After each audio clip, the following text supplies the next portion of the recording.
नमस्कार, capital TV का खास शो वॉर ऑफ स्टेट देख रहे हैं आप। मैं हूं आपके साथ पूजा। बिहार विधानसभा चुनाव का बिगुल बज चुका है, तारीखों का ऐलान हो गया है। बिहार में इस बार 2 चरणों में चुनाव होंगे। पहले चरण की वोटिंग 6 नवंबर को, जबकि दूसरे चरण की वोटिंग 11 नवंबर को होगी। मतगणना 14 नवंबर को होगी। तो तारीखें तय हो गई हैं, मैदान सज चुका है। लेकिन जैसे ही चुनाव आयोग ने तारीखों का ऐलान किया, बिहार की राजनीति में मानो भूकंप आ गया। एक तरफ एनडीए का कुनबा एकजुट और तैयार, तो दूसरी तरफ महागठबंधन का कुनबा बिखरा, परेशान और दिशाहीन दिखाई दे रहा है। दरअसल महागठबंधन में सीट बंटवारे की कहानी कलेश की स्क्रिप्ट बन चुकी है। वीआईपी प्रमुख मुकेश सहनी खुलेआम ऐलान कर चुके हैं कि मैं बिहार का अगला डिप्टी सीएम बनने जा रहा हूं। लेकिन सवाल यह है कि भाई किसके भरोसे, किस गठबंधन के दम पर? क्योंकि महागठबंधन में अभी तक सीटों पर सहमति तो दूर, बात करने वाला नेता तक नहीं बचा।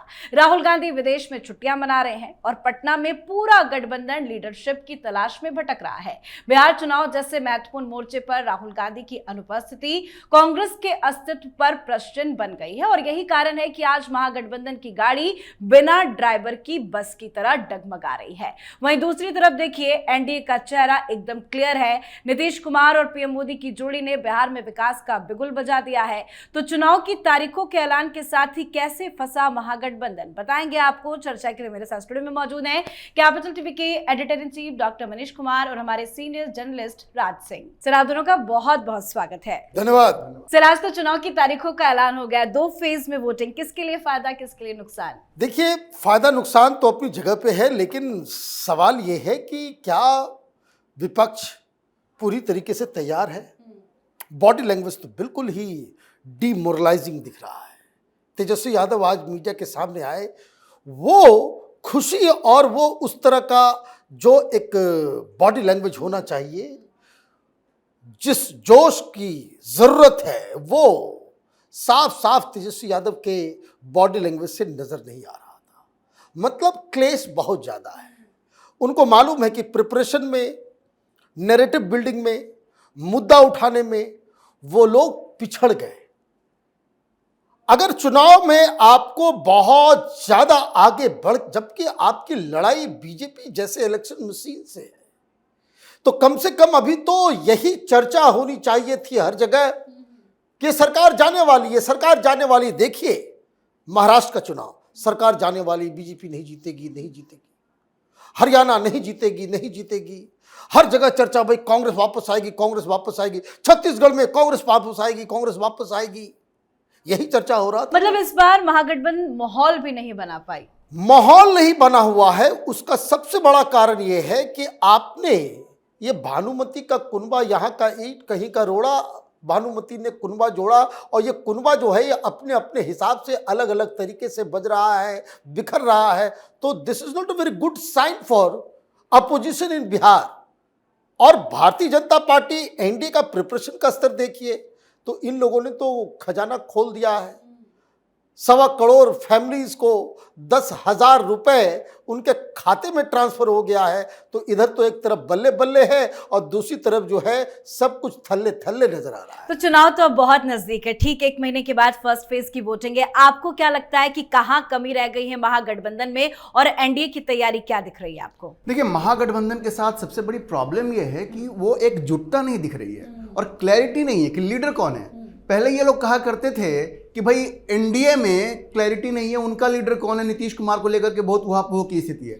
एनडीए ने तो बहुत क्लियर कर दिया है, बीजेपी की टॉप लीडरशिप ने क्लियर कर दिया है कि नीतीश कुमार के नेतृत्व में ही चुनाव हो रहे हैं। लेकिन अब ये जो महागठबंधन है उसमें आपसी ये चीजें चल रही, क्लेश चल रही हैं।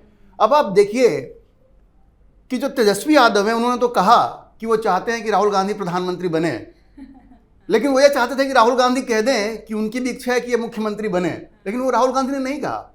और इसकी वजह से तेजस्वी बहुत खुश नहीं है और राजद भी बहुत खुश नहीं है। तो ये तो एक गठबंधन की बात हो गई कि एक साथ वो लोग है नहीं। अच्छा, मैं आपको ये भी बता दूं कि जो सीट बंटवारा का समय आएगा ना, उसमें भी इस बार काफ़ी कलेश होने वाला है, क्योंकि पहले से इतनी पार्टियां हैं, 2 और पार्टियों को जोड़ दिया गया है। पशुपति कुमार पारस की एक पार्टी है, हेमंत सोरेन भी अब लड़ना चाह रहे हैं। ये तो गठबंधन की बात हो गई। मैं आपको बताऊं, वहां से जो खबरें आ रही हैं कि राजद के अंदर भी सब कुछ ठीक नहीं है।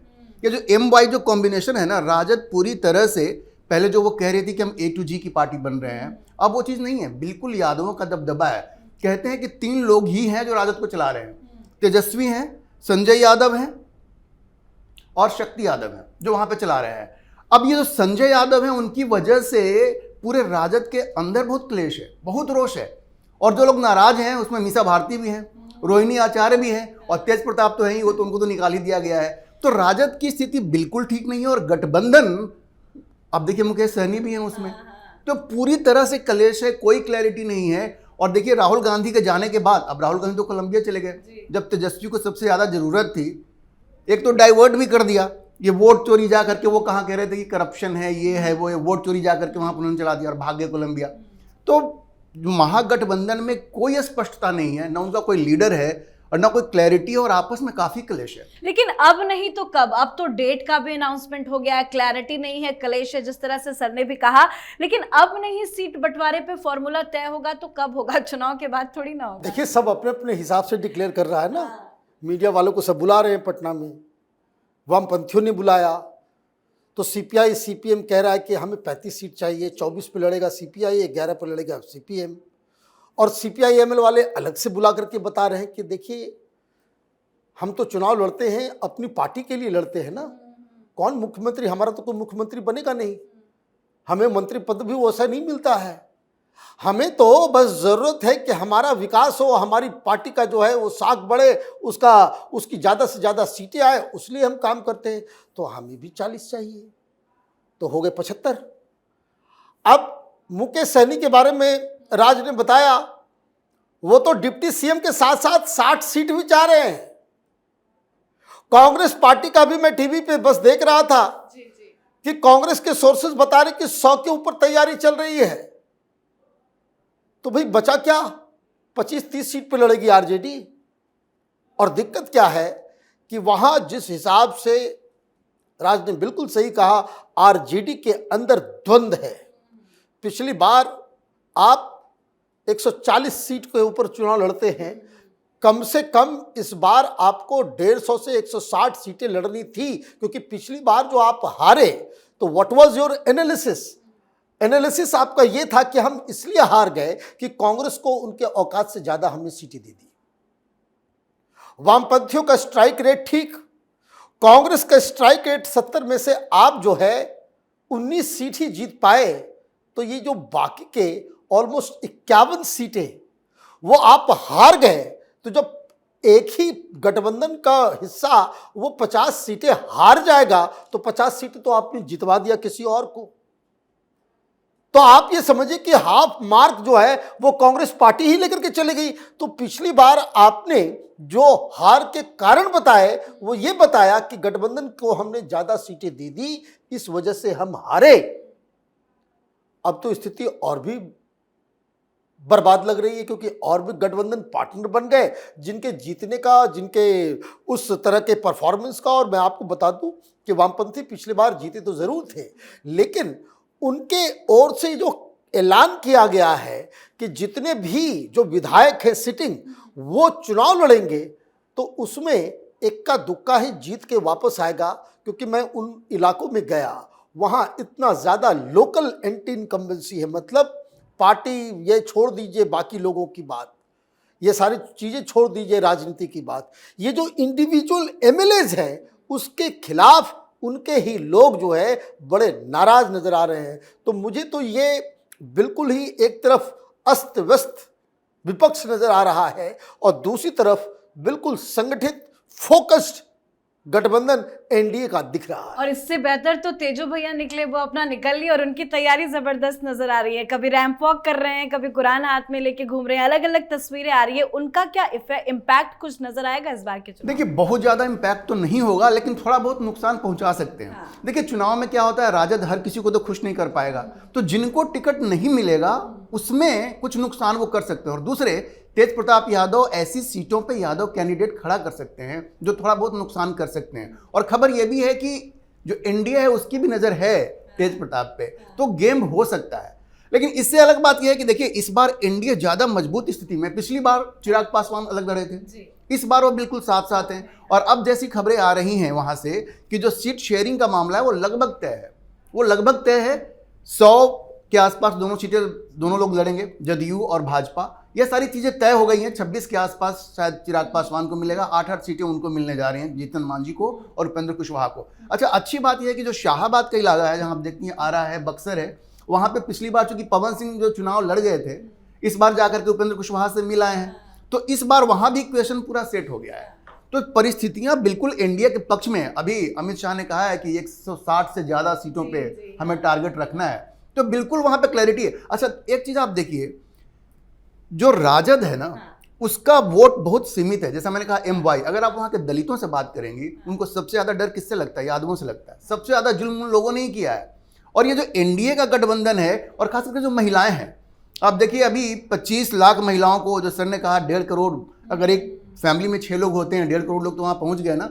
उसके अलावा जो जीविका दीदी हैं, जो राज्य सरकार की योजना है, और लखपति दीदी है जो केंद्र सरकार की योजना है, इन दोनों योजनाओं की वजह से, और ये जो सीधे पैसा ट्रांसफर हो रहा है, तो महिलाओं का जो वोटिंग है, उनका जो प्रेफरेंस है, वो एनडीए है। और इसी वजह से अभी जो एक बड़े सिफोलॉजिस्ट हैं यशवंत देशमुख, उन्होंने ये कहा था कि अगर उन्होंने 2 कंडीशन बताया था, बस एक बार आपको बता दूं कि अगर दोनों का बराबर होता है, मेल और फीमेल का बराबर होता है, तो एनडीए तकरीबन 125 सीट तक पहुंचेगी।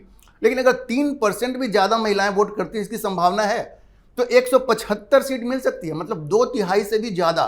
तो महिलाओं का वोट इस बार बड़ा क्रूशियल है। एक तो नीतीश कुमार की शराबबंदी, आप चाहे जितनी आलोचना कर लीजिए, आप गांव में जाइए, लोग इससे खुश हैं।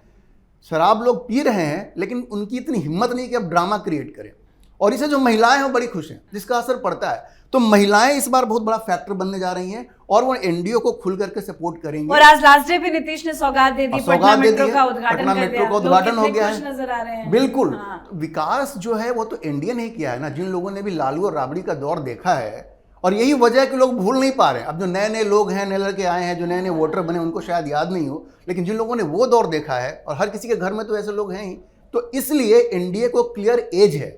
एक तो जो अंदर जो जिस तरह से मैनेज किया है वो भी बिल्कुल सही है, और जो कास्ट कॉम्बिनेशन है वो भी बिल्कुल सही है, और सबसे बड़ी बात कि महिलाओं का बहुत बड़ा सपोर्ट है। और नीतीश कुमार की शुरू से ये टारगेट पे रही हैं महिलाएं, चाहे वो साइकिल योजना हो, जो स्कूल जाती थी वो, उसके बाद ये सारे जो फाइनेंशियल सपोर्ट है, तो पूरी तरह से एनडीए को एज है इस बार। आप मान के चलिए कि बिल्कुल, मतलब महिलाएं इस बार किंग मेकर बनेंगी। सर एक चीज और, अभी हम चर्चा कर रहे थे कि आरजेडी के अंदर काफी विद्रोह है, अभी टिकट डिस्ट्रीब्यूशन होगा, उसमें भी विद्रोह होगा, और हर वक्त देखते हैं कि चुनाव से पहले लोग दल बदल करते हैं, पार्टी छोड़ के जाते हैं। क्या एंड मोमेंट में तेजस्वी को कुछ बड़ा झटका लग सकता है? पार्टी के अंदर इस तरह से कुछ विद्रोह है क्या? देखिए, जो मेरी जानकारी है, तेजस्वी जो है वो उस तरह के लीडर नहीं है जो लालू यादव हुआ करते थे।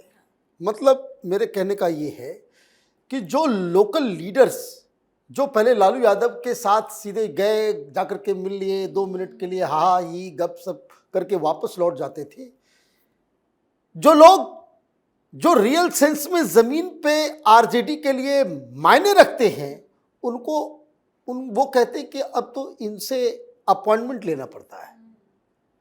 वो वहाँ पे सब हरियाणा के लोग आ गए हैं, वो पूछते हैं भाई कौन बोल रहे हैं, तो फला बोल रहे हैं। अच्छा, क्या आप करते हैं, क्या आपका दायित्व है?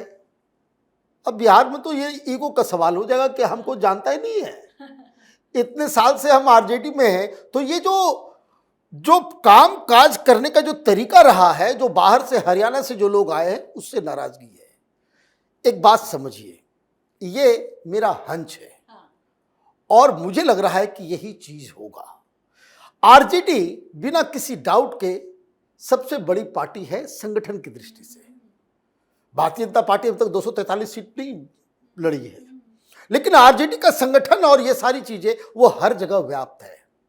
मतलब ऑर्गेनाइजेशन भी है, स्थानीय लीडर भी है। आप जिस तरीके से चुनाव लड़ोगे, आप ज्यादा से ज्यादा 130-140 सीटों के ऊपर लड़ोगे। ये जो 100 सीटें जहां आरजेडी नहीं होगी, जहां बाकी लोग रहेंगे, अगर वहां पे ही तेजस्वी यादव किसी यादव या मुसलमान को खड़ा कर दे, और जो जिसकी संभावना सबसे ज्यादा है, क्योंकि वो लोग ऑलरेडी नाराज हैं। क्या आप ये समझिए कि 10 साल 15 साल से आप आरजेडी के लीडर हैं, यादव लीडर हैं, और आपका नंबर ही नहीं लग रहा है। आपकी सीटें जो चली जा रही है कांग्रेस पार्टी के पास, और वो लोग हार जाते हैं। तो वहां तो धीरे धीरे बेचैनी होगी ना, कोई आइडियोलॉजिकल पार्टी तो है नहीं।